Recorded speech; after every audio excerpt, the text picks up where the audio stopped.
مل کے بابا سے بلند نعرہ صلوات، اللہم صلی علی محمد وآل محمد وعجل فرجہم۔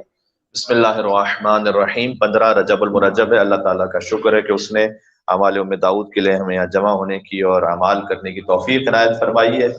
اس توفیق کے شکرانے کے لیے امام زمانہ علیہ السلام کو ہدیہ کرتے ہوئے ایک اور بابا سے بلند نعرہ صلوات، اللہم صلی علی محمد وآل محمد وعجل فرجہم۔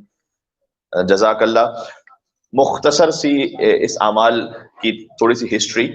عمل ام داؤد کے نام سے یہ معروف ہے، آپ جانتے ہیں، اور ام داؤد ایک خاتون ہے کہ جن کا نام یا فاطمہ ہے تاریخ میں یا حبیبہ ہے، اور ان کی جو بہت خاص بات ہے، غور فرمائیے گا، اس خاتون جو ہے معظمہ، ان کی خاص بات یہ کہ یہ رضاعی ماں ہے امام جعفر صادق علیہ السلام، یعنی انہوں نے دودھ پلایا ہے امام جعفر صادق علیہ السلام کو، تو کوئی معمولی ہستی نہیں ہے۔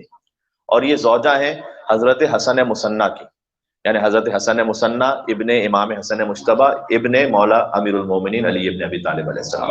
اللہم صلی علی محمد وآل محمد۔ ان کے فرزند تھے جن کا نام تھا داؤد، لہٰذا انہیں ام داؤد کہا جاتا ہے۔ نام ان کا فاطمہ یا حبیبہ ہے، لیکن ان کی کنیت ام داؤد کے نام سے مشہور ہے یہ۔ تو جو داؤد ان کے فرزند تھے انہیں گرفتار کر لیا تھا منصور دوانخی نے۔ حسن مصنع کی ایک اور زوجہ تھی جن سے، جو فاطمہ بنت حسین، جن سے حسن مثلث تھے، یعنی یہ ایک عجیب سلسلہ ہے، یعنی حسن مصنع کا مطلب ہے دوسرے حسن، حسن مثلث یعنی تیسرے حسن۔ تو حسن مجتبی کے جو بیٹے تھے انہیں حسن مصنع کہتے تھے، حسن مصنع کے جو بیٹے انہیں حسن مثلث کہتے تھے، دوسرے حسن پھر تیسرے حسن۔ تو یہ سمجھ میں آتا ہے کہ ناموں کا بھی کیا سلسلہ رکھا ہے اہل بیت نے، کہ ان کے خاندانوں میں نام آپ کو زیادہ تر علی ملیں گے، حسن ملیں گے، حسین ملیں گے، فاطمہ، زینب، کلثوم سلام اللہ علیہم۔ مل کے صلوات کیجیے گا محمد اور آل محمد پر، اللہم صلی علی محمد و آل محمد۔ تو ان کے جو فرزند تھے داؤد، اچھا، جنہیں گرفتار کیا گیا تھا، یہ بھی ایک خاص بات ہے کہ داؤد داماد ہے امام زین العابدین کے، امام زین العابدین کی بیٹی ہیں کلثوم، ان کے شوہر ہیں یہ۔ تو یعنی امام زین العابدین کے داماد بھی ہیں، امام جعفر صادق السلام کے رضاعی بھائی بھی ہیں، یعنی ایک بڑا ہی قریبی ان کا تعلق ظاہر ہے اہل بیت اطہار علیہ السلام کے خانوادے سے ہی۔ انہیں منصور دوانخی نے گرفتار کیا تھا ان کے اسٹیپ بردر حسن مثلث کے ساتھ۔ حسن مثلث کو تو قتل کر دیا گیا تھا۔ ان کی والدہ بہت پریشان تھی۔ امام جعفر صادق علیہ السلام ایک دن مریض تھے، وہ یہ ام داؤد عیادت کے لیے گئی امام جعفر صادق علیہ السلام کے پاس۔ امام صادق علیہ السلام نے پوچھا کہ میں کیا بات ہے کہ آپ کے فرزند داؤد کو میں نہیں دیکھ رہا یہاں پر۔ امام تو جانتے تھے علم امامت سے، تو انہوں نے جواب دیا کہ میرے فرزند کو گرفتار کر لیا منصور دوانخی نے، اور امام مدینہ میں اور وہ بغداد میں، جہاں پہ گرفتار کر کے لے جایا گیا تھا۔ تو مجھے ان کی خبر نہیں ہے کہ وہ زندہ ہیں یا میرا فرزند جو ہے وہ مر گیا ہے، اسے قتل کر دیا گیا ہے، لیکن میں بہت بے چین ہوں، آپ جو ہے وہ دعا فرمائیے، اور آپ کیا مجھے کوئی عمل ایسا بتلا سکتے ہیں کہ جس کی وجہ سے وہ میں عمل کروں؟ اور امام علیہ السلام نے کہا کہ ایسا محسوس ہوتا ہے کہ یہ بس اس رجب سے کچھ پہلے کی بات ہے، اس لیے کہ روایت میں ملتا ہے کہ امام نے ان کو عمل بتایا، اور امام نے کہا کہ انہوں نے کچھ دن انتظار کیا، اپنے آپ کو تیار کر لیا اس عمل کے لیے، کیونکہ اصل عمل یہ تھا کہ 13، 14، 15 رجب کو روزہ رکھیں، جو روزہ نار بھی رکھ سکے وہ بھی عمل کر سکتا ہے، لیکن بہرحال اصل عمل تو یہ تھا کہ وہ روزہ رکھیں۔ اور اس کے بعد امام نے ان کو یہ عمل تعلیم فرمایا۔ مختصر یہ کہ جب انہوں نے، ام داؤد نے یہ عمل کیا، اور ہم یہ عمل کر رہے ہیں تمام بے گناہ قیدیوں کی رہائی کے لیے انشاءاللہ، اور اس میں شامل ہیں عرب ورلڈ میں بہت سارے افراد ہیں ہمارے مومنین، پاکستان میں مسنگ پرسن ہیں بہت سی جگہوں پر، اور کوئی بھی ایسی حاجت جو والدین رکھتے ہیں اپنی اولاد کے لیے۔ تو ابھی مجھے بعض پیرنٹس نے بیٹیوں کی شادی کے حوالے سے دعا کے لیے کہا ہے، انہیں ماشاءاللہ دعاؤں کو ذہن میں رکھیے گا۔ مریضوں کی شفا یابی کے لیے کہا ہے، بعض مومنین نے خاص میسیجز کر کے اپنے عزیزوں کے لیے، والدین کے لیے کہا ہے، تو آپ سب دعاؤں کو ذہن میں رکھیے گا انشاءاللہ۔ تو ام داؤد کہتی میں نے عمل کیا۔ اب خلاصہ واقعے کا یہ کہ جیسے ہی عمل مکمل ہو تو ام داؤد نے بھی خواب میں دیکھا رسول اللہ کو، اور ان کے بیٹے نے بھی رسول اللہ کو خواب میں دیکھا زندان میں، کہ تمہیں رہائی ملنے والی ہے اور تمہیں فوراً رہا کر دیا جائے گا۔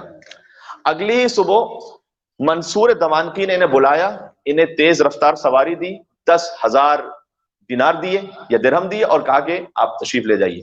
کیوں ایسا منصور دوانخی نے ایک دم کیوں کیا؟